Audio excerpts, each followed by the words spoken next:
seeing your kids continuing what you started, oh, that's an honor. So I feel that they are so blessed that you guys are in this position to continue what they have been doing. Tell me what you feel about it. What made you go in that route, even to be part of the GNB Ministries for the Youth? I mean, like, it's a big thing to see you guys working. What does it entail? Anything that has to do with God is just like normal to us, and it's not like we don't say like no to it, you know, because I know some PK kids, like pastor kids, you know, that kind of don't want to be involved with anything just because, like, I don't know, just in them they just have a different path for them. And like the past, like their dad might be like, you know, be like, go ahead and be my kid and like take over and kind of thing, and just some kids are not for that. But I feel like we are, at least like I feel like I am, because that's the path that I'm taking, that's the major that I'm studying. And I tell my major to some adults or some people, they just think like my parents kind of pushed me into ministry, but really they didn't. They were just like, whatever you want, you know. And I know my passion was for kids, and I was gonna study children education and then study like a ministry major to combine it. But then I realized there is an actual major for children ministry, and so I was like, bet, I'm gonna do that, you know. Okay. And even like with, you know, with GMB and stuff, like it was just brought up to us, you know. And like my parents have so much knowledge for over 30 years of ministry, so it was nice to like that they're able to share what they have learned to others.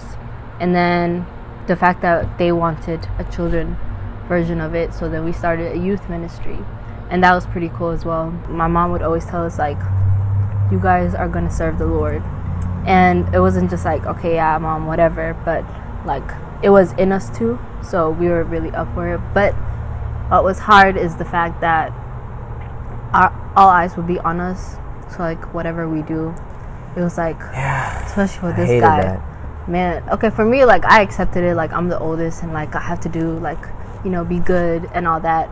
And so like things of what he would post when we were like back then, and how he would wear things and stuff like that, I would be like, my mom used to be on my case, so I would be on his case and be like, you're right, like delete this, like don't do this as your profile picture, like don't da da da da. And he's like, whatever, I don't care. He would be so mad about it, man. But like I think now, like I kind of want to shake it up a bit. I'm not doing crazy stuff. It's just there are some super conservative people that are like, why did he do that? And I'm like, I'm just being me. And it's like, it's a thing, but for their sake, I have dropped some stuff. According to the Bible, that is maturity.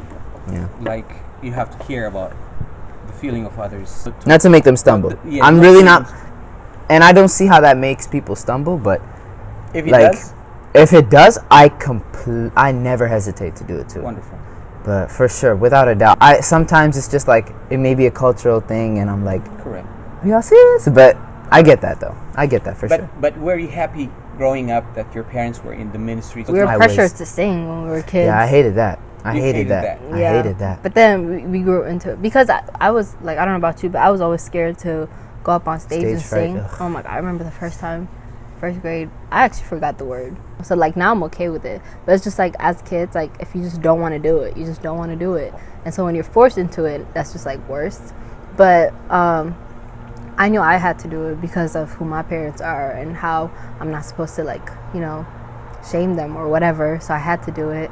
So I mean, the end product was pretty good. Like I'm confident now. So a little push is very good. Yeah, I think I'm not. I wouldn't say I was pushed. I was heavily influenced.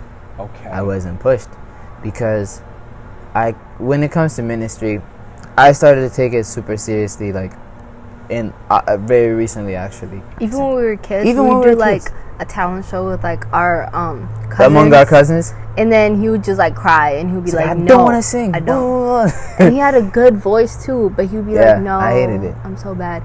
From our parents' album, they were like, Yodi, please sing this. I'm like, no, I don't want to sing this. No. I was like, till I'm tearing up. Like, I hated it.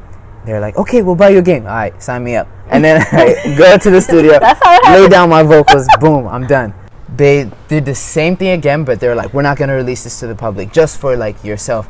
They're planting a seed. They're so slick. Oh my gosh. And so I just went back on like her hard drive and I found the song and I was like, hey, this is actually not bad. That's what I said. I'm saying that right now. Like yesterday is when I found this. Really like comfortable with my own voice is the thing. And I'm just letting it out. And that's what I mean by like heavily influenced.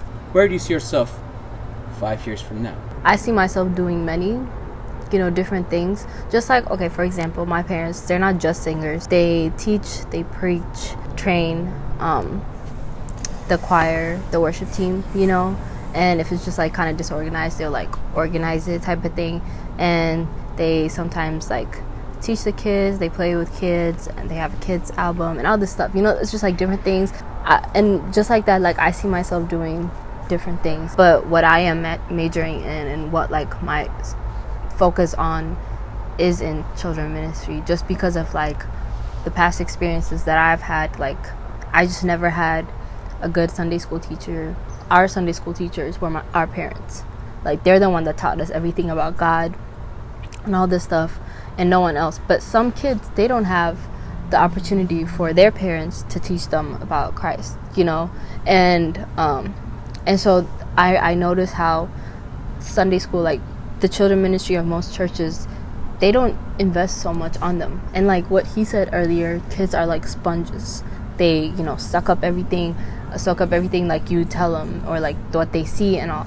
And so people like focus more on like the adults, and now they're starting to focus on the youth, but still not the kids. Never the kids. And like they're the next generation. Yeah. So if your church crumbles down, that was on them. Yeah, it's because of the kids. God willing, carry the torch for them.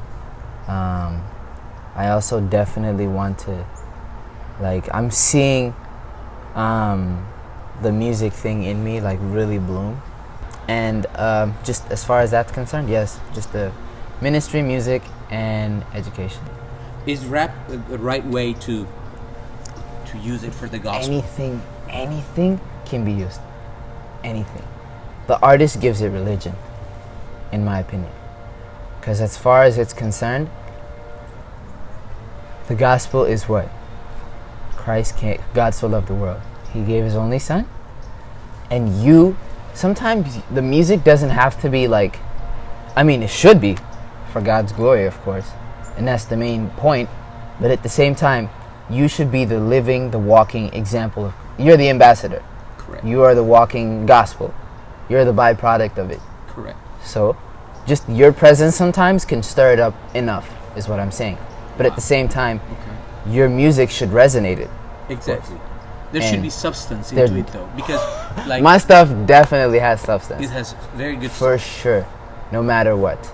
Okay. And of course, if I'm saying something fun, it's out of satire, or it's out of substance, or it's out of something, a message. There's always a message I'm trying to say. Okay. Because these And days the rap, you cannot It's trash. even- Trash. Oh, I got The you. mainstream, so scary. It makes me want to, it's so scary that I kind of want to give up. It's so discouraging. Sally, what I noticed is you have got your hair Yeah. very, very short. It was not like this. But yeah, I cut it because it's just people just know me for my hair, and that's all they talk to me about. People will come up to me, even friends will come up to me and be like, "Hey Salim, like you look really pretty. How'd you do your hair? I really love it." Da da da.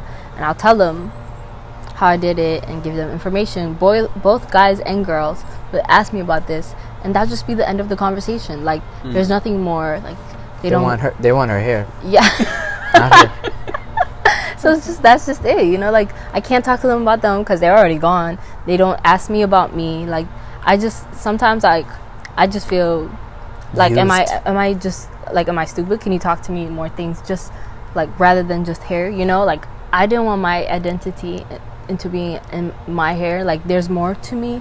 And like I guess this could be an example, like you are more than just what people think you are, there's more to you. So just like go ahead and like find your inner beauty and just like shine from that. Yes. I really want you guys to emphasize how much of an impact you can do before you pass away. You can either sit around play video games like I did, or you can stand up and do something about it. Get tight with him first, and then ask him, what is my niche? What is my role? What do you want me to do? How do you want me to be so that I can be one of your greatest tools ever? And then just keep asking. You'll take over the world. That's all I'm gonna say. Huh? Yeah, and I plan on accomplishing that with the music, and she does that with her children ministry, and everyone is trying to do that. Everyone in the kingdom, as far You're as all I'm different, and we have our own different tasks. Mm-hmm. We're So all different. finding out what you're called for is the most important thing. Purpose. Not to look like somebody else, Yeah. Yeah. but know yourself and be who you are. Anything you want to say just before we wrap up? Well, kind of like what he said, like, you know, love yourself. And this is the motto that I go to, like, with love God, love yourself, then you're able to love others. Because if you can't love God, you can't love yourself. And if you can't love yourself, you cannot love others. So you can't, like, mix it around, because that's what most people do. And then, you know, they try to go and love somebody else and try to have a boyfriend, girlfriend, and all this stuff. And you can't love that person unless you love yourself. Like, you can't like switch it around. Like, you can't make that person love you, and that way you can love yourself. Like, there's no such thing. You have to love yourself first before you are able to love someone else. You know? So yeah, that's my motto, which is what I'm transferring it on to you.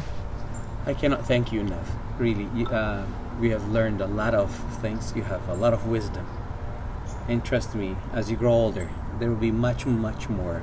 And truly, I see that 5-10 years from now, you'll be at a higher position to serve this Lord.